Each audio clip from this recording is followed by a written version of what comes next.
जैसा कि आपने देखा पिछली क्लास में हमने इंट्रोगेटिव सेंटेंस का पैसिव बनाना देखा था।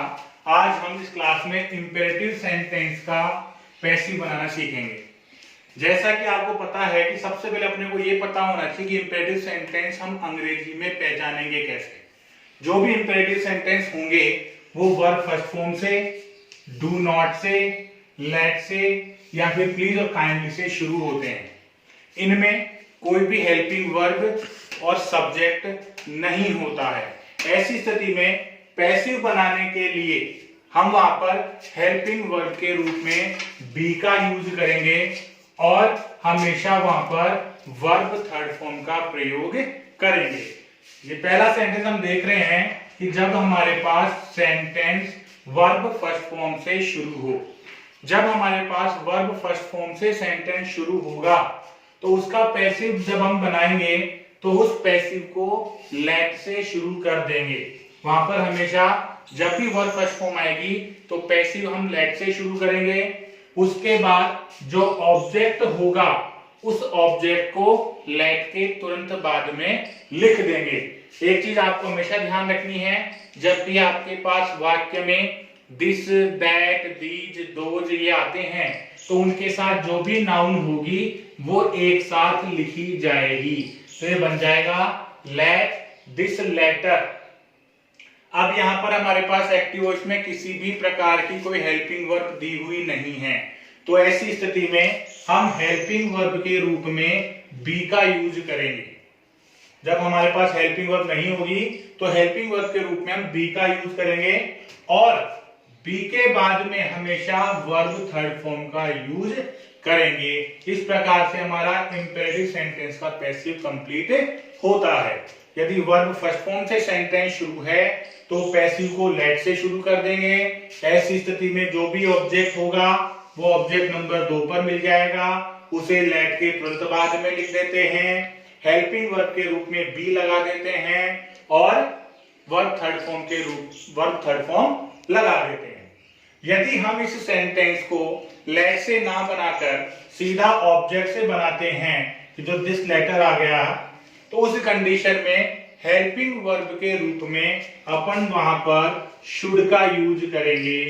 शुड एक मॉडल होता है, मॉडल के साथ हमेशा वर्ब फर्स्ट फॉर्म आती है। जैसा कि आपने पिछली क्लास में देखा था, जब भी कोई मॉडल हमारे पास एक्टिव वॉइस में होता है तो पैसिव बनाते समय हम उसके साथ में बी जोड़ देते हैं और जैसे ही बी शुड के साथ जुड़ जाएगा, मॉडल के साथ जुड़ जाएगा, वहां पर वर्ब थर्ड फॉर्म का प्रयोग हमें कर देते हैं। इस प्रकार हमारा जो पैसिव है कंप्लीट हो जाता है। इसी प्रकार का दूसरा सेंटेंस है ओपन द डोर।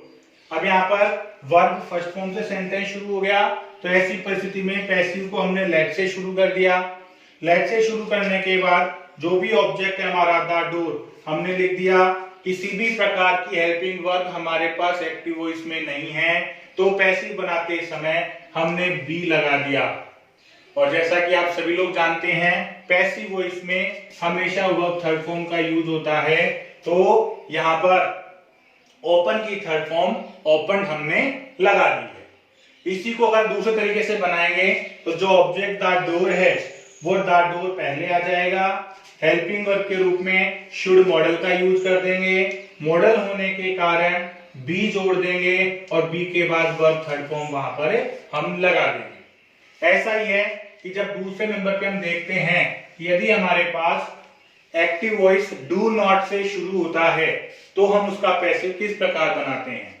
तो आप यहाँ पे देखिए, आपके पास सेंटेंस है do not make a noise. अब यहाँ पर आपका जो सेंटेंस है वो डू नॉट से शुरू हो गया है। ऐसी परिस्थिति में हम अपना जो सेंटेंस है पैसिव उसको लेट से शुरू कर देंगे। लेट के बाद में जो भी हमारा ऑब्जेक्ट होगा, ऑब्जेक्ट हमेशा मेन वर्ब के बाद में आता है। यहाँ पर जो भी मेन वर्ब होगी हमारी उसके बाद में हमारा ऑब्जेक्ट होगा। ऑब्जेक्ट यहाँ पर ए नॉइज दिया हुआ है तो लेट के बाद में ए नॉइज आ जाएगा।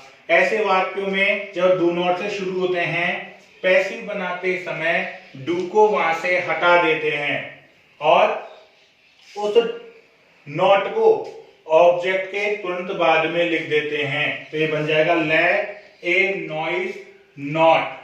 अब इस तरह से एक्टिव वॉइस में भी हमारे पास किसी प्रकार की कोई हेल्पिंग वर्ब नहीं है, तो ऐसी स्थिति में हेल्पिंग वर्ब के रूप में बी का प्रयोग कर देंगे और जो बच गई वर्ब फर्स्ट फॉर्म उसकी थर्ड फॉर्म बना देंगे। तो मेक की थर्ड फॉर्म यहाँ पर मेड बन जाएगी और ये सेंटेंस बन जाएगा let a noise not be made.